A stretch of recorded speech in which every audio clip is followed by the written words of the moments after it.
Yeah. Now, when did you first start touring? Like how many years later, or did you always perform? I know you tour now, but your kids are grown. But in the early stages of doing comedy, how? I started touring maybe about 5 or 6 years into comedy is when I really started touring hard. I did some like USO tours, and my daughter was maybe about 11 or 12 years old. Mhm, um, and I was gone for like a week, but I wasn't gone every week like that. I didn't start mhm, until she got older. mhm. And I had a full-time job too, so I couldn't Yeah. and go, but I wanted to be home with my kids. Was that a struggle like the early days like that when they were young? Like about Well, the it was a struggle for me career-wise because I wasn't gonna sacrifice them, but it was tough for me career-wise. But the thing is that you don't make a lot of money when you go on the road as an opener anyway. Mhm. For me, it wasn't a smart decision because I would be leaving my kids and then going to work to not make a lot of money and come home and still have to try to figure out how I was going to pay my bills. Some people do it so that they can gain popularity and they can, they can start getting in with the clubs or whatever. But for me, that wasn't worth it. I had to wait. I hear, yeah, because it's a balance act, especially with, because now both of my kids are older and I feel like I could do I'm like, Yeah. what? That feeling once they turn 18 or maybe it's like 16, 17, I think it's the age that you're like, yeah, but once you know they're legal, an adult, Yeah. that I don't regret having my children, but it was just that relief that now I can work on me. I could Yeah. do, Same. And yeah. yeah, um, it was, also economics, because comedy doesn't pay a lot of money until you start really having a name for yourself, which it's a hard business to be in. Comedians are like the blue collar workers of the entertainment business. We don't have a union. We don't have, it changes everywhere we go. You can go to one club, they'll pay you $100, and go to another club and they'll pay you $1,000, and there's no one to regulate that. So the economics of it had to make sense for me, because buying a plane ticket, because they don't really pay for your travel. They'll give you a hotel room and they usually pay you, but they don't pay for your travel. So if you're making $100 a show, which is on the higher end, the average, and then you make $50 a show to $100, and you got to pay for a plane ticket, and you do 6 shows, you make $600. The plane ticket costs $350. You going home with $250 and less than that because you have to eat. So for me, it was just a matter of economics. Like if it made sense, and if it didn't make sense for me, I wasn't gonna do it. Yeah. So you pretty much just stayed majority in LA. Yeah. And there was plenty of work for me here. There were a lot of different spots where I could go work, and a lot of clubs that gave me spots. A lot of Latinos, like on the east side of East Los, that had shows like in Cudahy and Pico Rivera and Whittier, like different spots where there were like Latino promoters that would bring me out and say, here, come do a show here. And they would pay me money. And I wouldn't have to go out of town. I would just drive there, do the show, and come back. I had a show in San Diego every Sunday for like 3 years, which I would drive to San Diego on Sunday, do my show, and drive right back, which, 2 hours each way. Mm-hmm. So there were sacrifices made, and there was travel, but the travel was local, because I wasn't getting on airplanes to do that. It wasn't worth it for me. Not Some people love to do it just to be in the mix, because if you're in the mix, you Yeah, get more yeah, opportunities. But the mix with yeah. my kids was more important than that mix.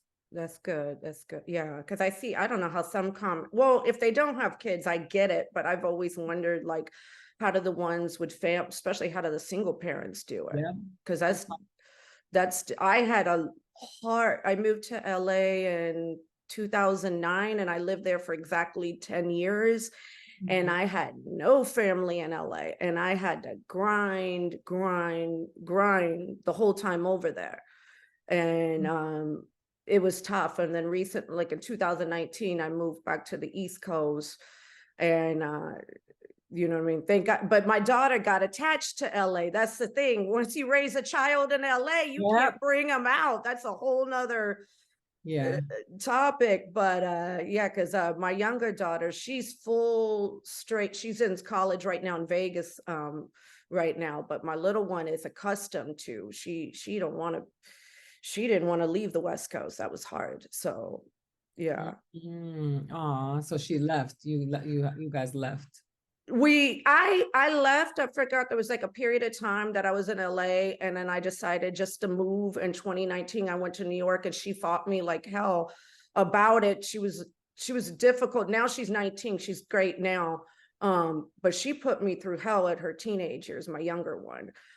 And she graduated second in class here in New York, but she took that year break, but thank God she's going to college now in Vegas. So, but she's a total West Coast baby.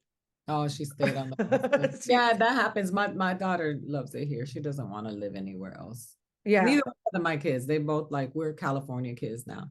Yeah. So your daughter travels with you a lot? Or sometimes not a lot.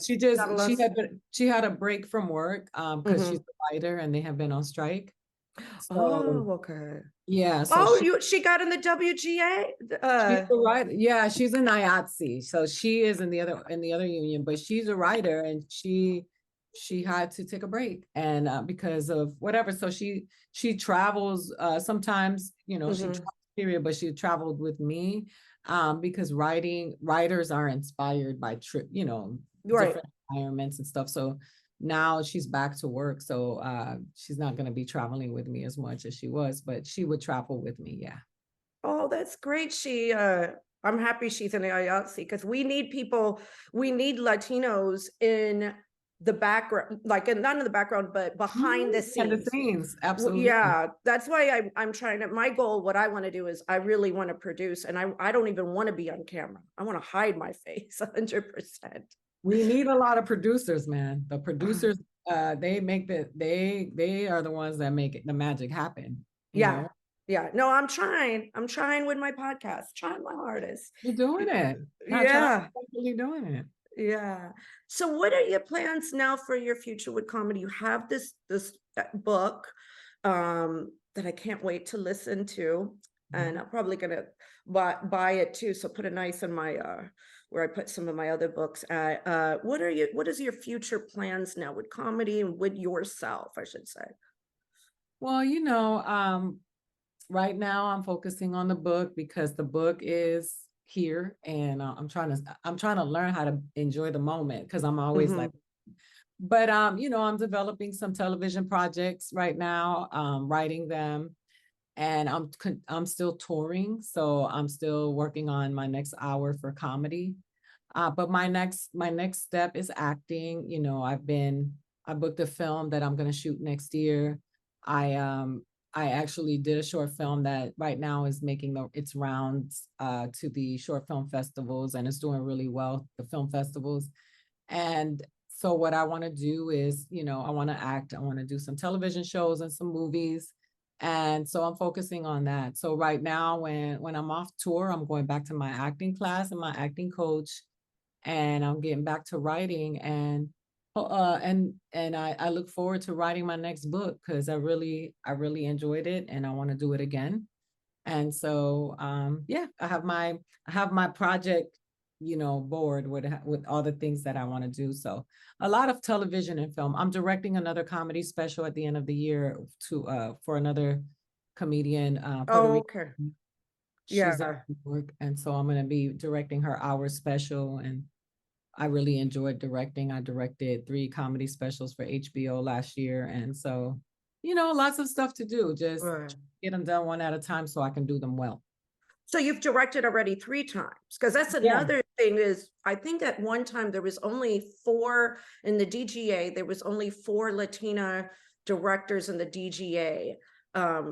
So we do need. I directed Ian Lara's comedy special for HBO Max, Marcela Alonso, and then I directed the last installment of Entre Nos, which was with Ralph Barbosa, who's blowing up right now, and Gwen LaRocca.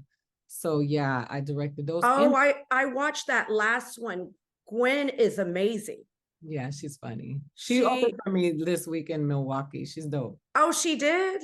Yeah, Ugh, she's dope. she I love is her. amazing. And I saw that she has a show, but she's out of Chicago. Yeah, I love her. She's such a great human being also.